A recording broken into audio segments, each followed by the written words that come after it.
Aloha, y'all. It is Wednesday, Woden's Day. Odin, Allfather of the Nordic Pantheon. Woden's Day, January 14th. It is esoterically a Mercury-ruled day. The sun is in Capricorn. The moon is in, sun is in Capricorn, 24 degrees. The moon is in Sagittarius, 7 degrees. Mercury, Venus, and Mars are all up in Capricorn, conjunct the sun by varying degrees. So we'll talk about the astrology as we go, because there's always something going on. Look at all the opposition square trining stuff's going on. But let's go ahead and talk about the cards. The cards I've pulled are the Knight of Wands, and this deck is the Prince of Wands. The Knight of Wands are the clarifier of the Eight of Cups. And the wild card is Ancestors, Polar Bear. So if you're a fire sign, you are a wand. Aries, Leo, Sagittarians, where the moon is, Sagittarius. We all have the fire of action and spunk in our veins, but the fire signs are what the wands are. And this is the fiery part of fire, the actionable part of enthusiasm and heart. So on page 70, the Prince of Wands, I passionately set out to conquer, expanding energy, rushing into the action, leaping up and speak your mind, being bold, moon and Sag, all that Capricorn energy. It's like, I'm ready to take over the world, right? The Prince of Wands is hot-blooded and hot-headed, bringing huge passion, action, and courage to everything that he encounters. Dashing and dynamic, our hearts positively brim with excitement should he blaze into our lives.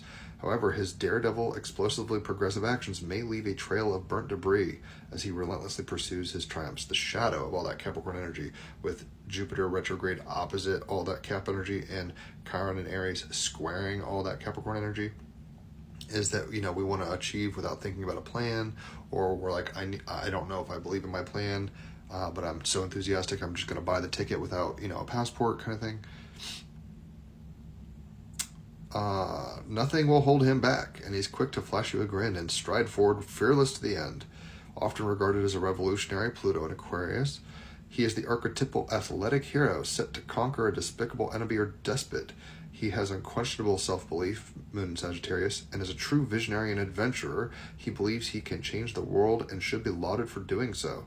The impetuous youthful male possesses all the necessary prowess and skill, yet is not experienced or seasoned enough to wield them with absolute skill or precision. There is something astonishing about the hero, the freedom fighter, who without second thought will face the most formidable adversary. Despite the flurry of excitement at the appearance of this card, the great catalyzer, it acts as a warning not to rush into things.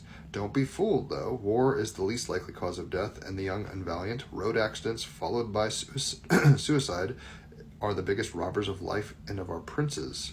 Youth is notoriously bad at assessing risk, so eager are they to seize life by the scruff of the neck.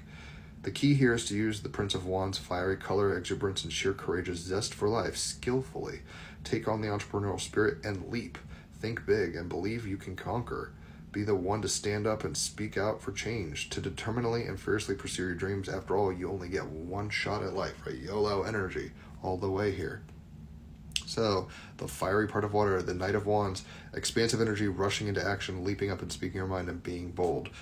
With all the Capricorn energy, right? Sun, Venus, Mars, Mercury, we want to change the world. We want to be top of the pyramid. We're like, I've been born to make changes and acquire wealth and see the world. Moon and Sagittarius. But because that is squaring Chiron and opposite Jupiter, we're like, do I have luck? Am I supported? Am I strong enough? Simultaneously, you might be just overconfident, or it's just like, I can do this and nothing will go wrong. And I don't need a first aid kit and a passport. I'm going to go travel in the jungle, and scorpions and snakes be damned, right? So that's kind of the energy of the day. And the clarifying card is the Eight of Cups, right? We're setting sail. Ahoy, sail the seven seas. And with all that Capricorn energy is ruled by Saturn, the bones, karma, our actions in the world have consequences. But anyway, the Eight of Cups is as follows. If you're a water sign, you're a cup. So Cancers, Scorpios, and Pisces, though we all have emotions. On page 156, I seek answers to life's big questions. Moon and Sagittarius, right? Pluto and Aquarius. We're trying to figure it out.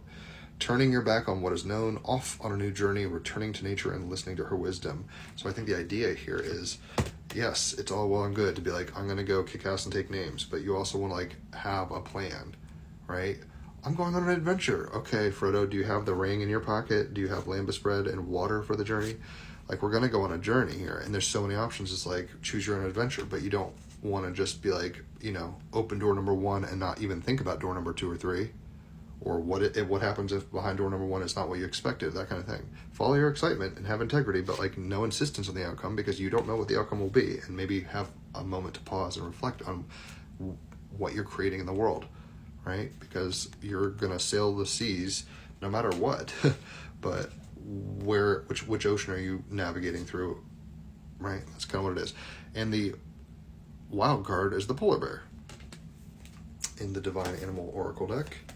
Number 26. I just watched The Norseman with my girlfriend last night, and it's all about ancestors and Odin's Day, and choices about bloodlines and revenge, right? Like, we can be so hot-blooded and revenge-oriented that we're not orienting our ship properly, and we're not going to meet our kids because of it, or whatever.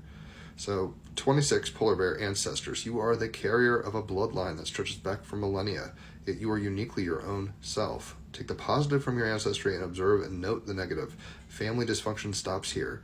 In a weird sense, you are an amalgamation of your parents' alchemy and their alchemy. It took a lot of energy and thrust and people having sex and making it work in the world to have you at all. That was their choice. That was their adventure. So what are you going to do with all that energy? In Christianity, it's the cloud of witnesses. In Nordic mythology, it's kind of like, all the ancestors are watching you and you're going to go to Valhalla.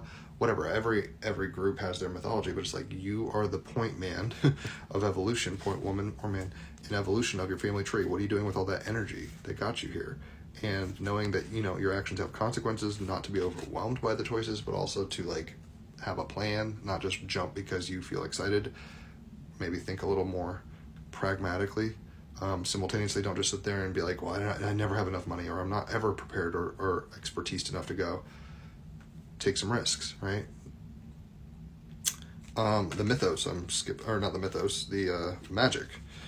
Polar bear magic is ancient, powerful, and profound. Should you wish to heal trauma of any kind, with that Chiron and Aries squaring Sun, Venus, Mercury, and Mars, and Jupiter opposite all that Capricorn energy, we can do some healing right now. Like, where are we thinking we're not sufficient enough? We should take some risks. Also, where are we being so overconfident and so self-sure that we're not looking at other options? We got to look at the options here. You can heal trauma of any kind. Call upon this bear's energy to assist you. Working to address ancestral pain or shame passed down from one generation to the next can benefit from this energy. So we are, like I said, the point. Whoops, dropping cards.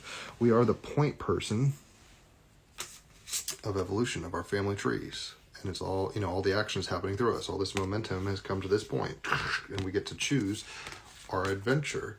But like, what you do has consequences. If you don't take enough water on the boat, you'll die. If you don't have wind in your sails, you'll sit there and not go too far. You have basically the blessing of your family to move forward. That's why you're here, to experience life for all the bloodline and all the universe working through you. But you want to do it in a wise way, not just a rash way, not just an overzealous way where you're chopping and then going, was that a tree or a metal pole or whatever. You want to have a kind of a plan, even though there's so many options to what you can do. You're always backed by ancestors. It's like Mufasa in the clouds for Simba. It's like you've got guidance if you tap into it. So if that's made sense, leave a tip. Obviously, tag somebody or share this or whatever if you think they can get into astrology and tarot and myth and all that stuff. It's a good kind of 101 entrance point, I think. Holler for a reading. It's $150 for 3 hours of astrology, $50 for 10 cards, an hour of tarot, 5 tarot cards and 5 oracle cards. It's half off if it's your birthday. Happy birthday, Capricorns. And if you refer somebody to me, you get half off on a card reading for yourself. So plenty of ways you can benefit. Spread the love, get some juice for yourself, and we can have a lot of fun. 5-star reviews. It'll be a blast. So holler for a reading, leave a tip, and enjoy your Woden's Day. Get out there and make some ripples, but which way are you swimming? Kind of thing. I'll catch you on the flip side. Adios.